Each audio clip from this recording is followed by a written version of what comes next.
What's up, Tristan Talks people? Welcome back to another episode. I know it's been a while. I don't know what to tell you. I've just been busy. I don't know. I don't really care. But I'm here to talk about a few things. First, I want to talk about what's been going on. So, as you've been seeing with the news as of late, if you keep up, you should keep up. But some people like to live in their own little fantasy worlds, which I don't like. Why are you trying to do that? Why are you trying to live in a own fantasy world when real world's happening right now? But you do you. Anyways, if you keep up with the news, you know that ICE has been out terrorizing folks per usual. My first take is that please stop calling these people Gestapo. Please, you're trying to denounce the claim by making it something less American and say that America would never do something like this and kill innocent civilians. You don't know your history. Sorry. But you stop calling it Gestapo so you can look virtuous and say that, oh my God, this is Gestapo. No, this is America. This is not Nazi Germany. This is America. This is on the par of what Nazi Germany was. I'm not going to say it was worse than Nazi Germany, and we obviously still have freedoms. In Nazi Germany, they have freedoms, but, do your research. But stop calling it Nazi Germany and call it what it is. It's America. This is fascist America. America has been fascist since it's been conceptualized, since it's been thought about. It's been a fascist government. Let's just say it, put it at that. Stop trying to denounce the claim that America is never like this. They will never do nothing like this, and that nobody's living up to the Constitution. First off, the Constitution is something that is you look towards it. It's not something you follow word by word. It's something you lead up to. The Constitution has only worked in America when when there has been some sort of mass organization or some sort of revolution or some sort like civil rights movement. That's when the Constitution has actually worked. That's when, and when I call it the fetishization of the Constitution. You're using this document and saying that, oh my God, you're violating the Constitution. So what? These guys will still do whatever they want. Like the Constitution, it's just a piece of paper. Let's be real with it. And the founding fathers who wrote this Constitution were not thinking about us right now. They didn't think America would get this far. I'm just being honest. They didn't. They were thinking about themselves. How many slaves they should keep, and how much money they can bring in. That's why they brought up the 35th Compromise. They wanted to keep their slaves. That's all the Constitution was about, was keeping their slaves. Excuse my roommate. I don't know what they're doing. But that's all I wanted to say. It's like, stop trying to make it seem like this is some otherworldly, out of the country thing. This is an American thing.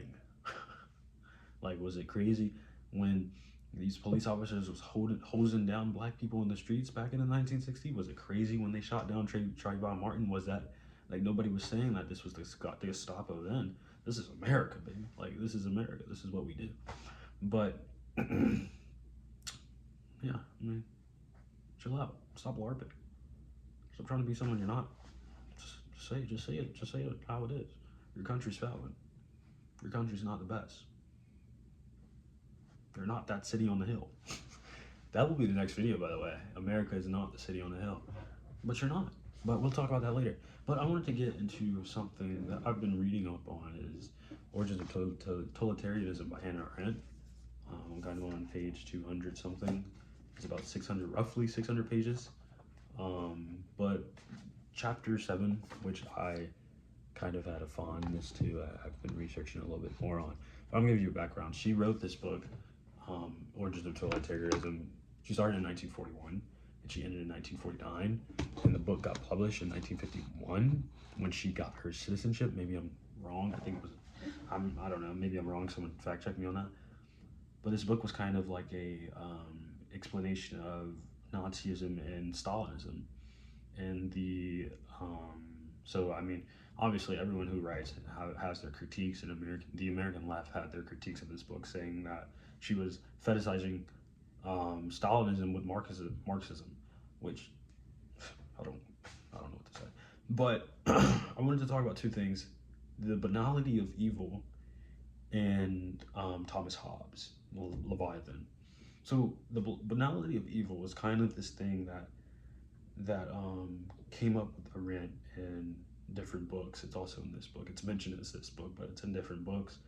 But she's kind of talking about the launch of who is evil, like what constitutes evil. And she kind of takes Eichmann in Jerusalem and the Auschwitz concentration camps, and I mean we can use ICE for example, but my take is that first, that society is inherently evil. It's inherently evil. Therefore, people must conform to said society to fit in. They must become evil to fit into society. Therefore, people commit evil things. And I talk about evil as, no, I'm not talking about as a super villain evil, like some fucking Joker evil. I'm talking about evil as a feeling. Like things like competition, individualism, capitalism, wealth accumulation, power accumulation. Those are evil, and those come within society. So when you are born, you are taught to go to school, get good grades, get a job, gain money, and gain more money, and gain more money, and gain more money. That's wealth accumulation, therefore I call it evil. Because you are gaining more money without contributing to anyone else. So, but she says that something that was radically evil, in my computer and notebooks over here, so I'm looking over here for reference. But she says something that was radically evil has become normalized through the law. So, just how in Nazi Germany, killing Jews or killing Jewish gypsies, blacks, gays, whatever, was normalized through the law. Therefore, it wasn't evil inherently. It was already declared evil before it was normalized through law. But if law says it's not evil, or is it evil? So it's kind of saying that these people like Eichmann in Jerusalem or ICE, for example, aren't political criminals, but politics, or I'm sorry, but politicals who permitted these crimes. So they had a choice to commit these crimes, commit these atrocities, and they obviously chose to commit these atrocities. But when you accuse Jewish people of controlling the world, of all this, it's a lie. It's anti-Semitism. That's anti-Semitism. You know, I'm not anti-Semitic. I'm anti-Zionist. I'm against Zionism as a political philosophy. I'm not against Judaism as a religion. I mean, I'm not going to tell you my religious beliefs on here, but but you know. So whenever, and we're going to leave it with here. Whenever power is intact, violence is unnecessary. So when power and violence is of no correlation. Your power, the power politicians have, the power that people have, comes from the consent in America to the consent to the Constitution. So yeah, I mean, that's all I really had on that. So, but also, like, when we talk fascism, is that we're going to a fascist government. First off, we've always been in a fascist government, as I said earlier. But fascism comes from the executive branch, and it begins with the liberties they start to take. So you have this illusion, I use quotations, which you will understand if you think about it, but you have this illusion of democracy. So I'm not going to say I'm against voting. I love voting. Like, please go out and vote. Like, it's important.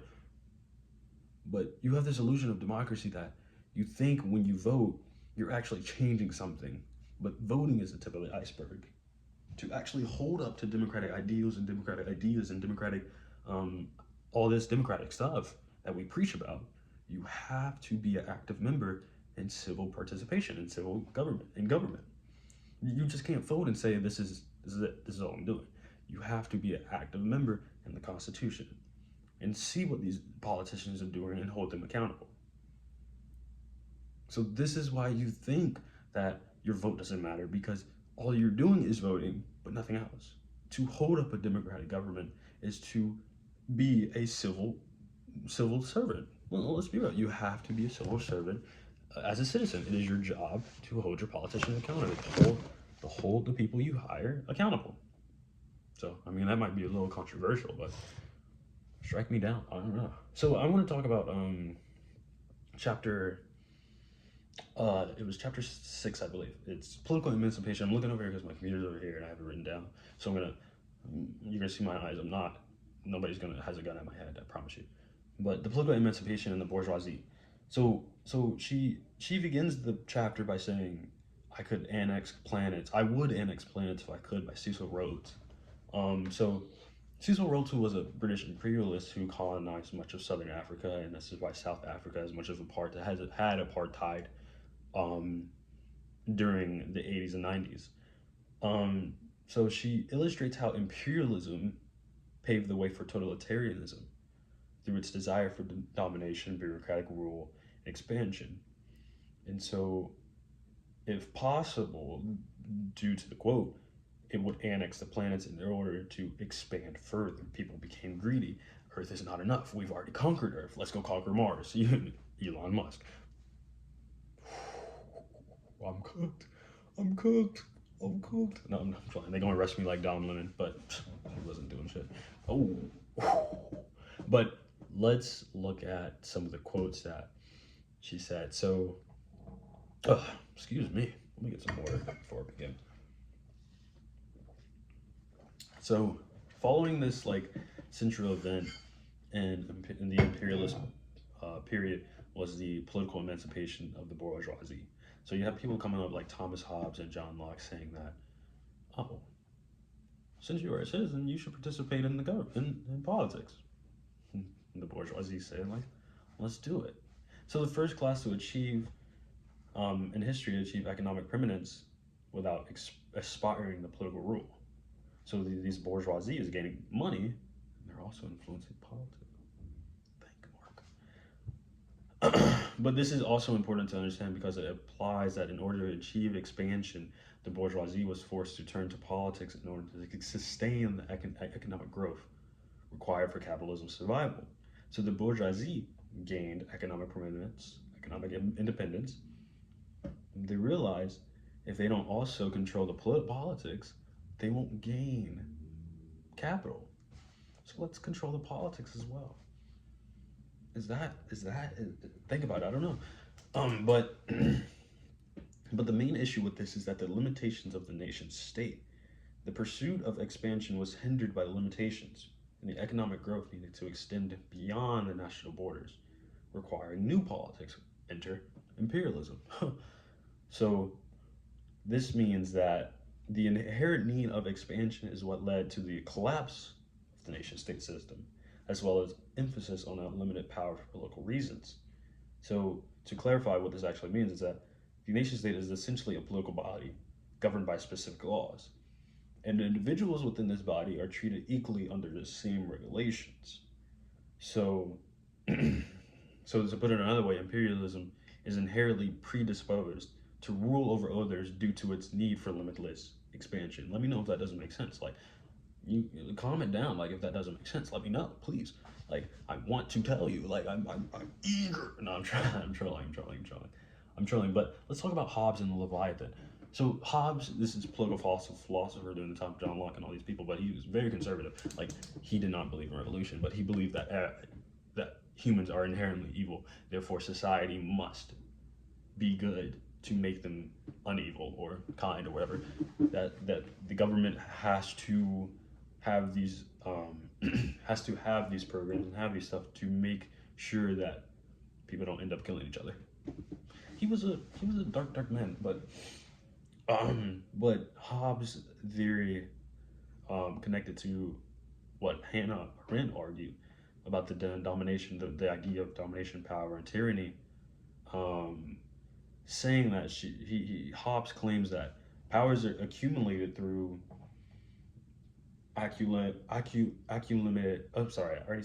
control that permits the individual to fix prices and regulate supply and demand in such a way that they contribute to his own advantage. Therefore, the bourgeoisie have their economic dependence. Now they must control the politics so they can gain higher in their individualism and have a higher political advantage.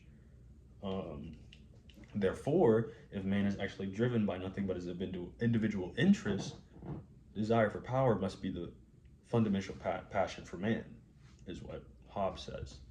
So, but Hannah Arendt, adds this perspective as saying that humanity at large is not, but, excuse me, she adds this perspective as I just said, but she says that humanity at large, but specifically bourgeois individuals who adopt and embodies Hobbes' claims. So she's saying that the people who adopt what Hobbes has said and saying that they must control the politics since they have economic dependence. If you control the politics, you have a more desire for power, which you do what you want. You do what you want with that. But Hobbes argues that people are equal. Hobbes, and saying the power we all possess the ability to potentially harm one another, which I agree with, but I also don't agree with some of this takes. I agree with this take that people are equal and we do have the ability to harm one another. But I don't agree that humans are inherently evil. I don't agree that we are born evil. I feel like the society we are brought into is evil. And we must conform to that society, as I said before, to become evil. I mean, you see this everyday life. Like, people don't support you because they think it's competition, but it's not. But she introduces this critical perspective that his inherent flaw of thinking is that the construction of a state is grounded in power. So the state emerges as a protective mechanism against this existential threat each individual poses. So the state is supposed to step up as men become evil, as man is born evil, as man wants to kill each other through the acquisition of more power. Nevertheless, this paradox, a paradox emerges though. Like, you wouldn't think I'd be talking about paradoxes in politics, but I am. The very existence of this state implies limitations of power on power, necessitating its continuous growth for sustained effectiveness, which basically means that the perpetual need for expansion makes progress inevitable and becomes a defining characteristic of imperialism, which seeks to expand and overcome every limitation. So at the end of the chapter, she kind of discusses, I'm going to end it here, but she kind of discusses the alliance between the capital and the mob. And so Hannah claims that when we exceed the limitation of the nation-state system, the nation disintegrates.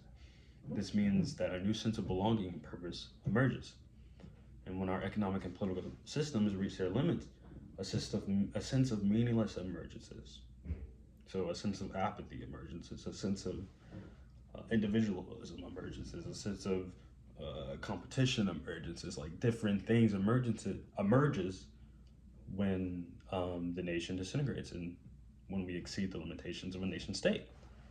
So people, so when people who were once German or once French and so on, so forth, now they are white. Now they are black. Now we get race into the picture.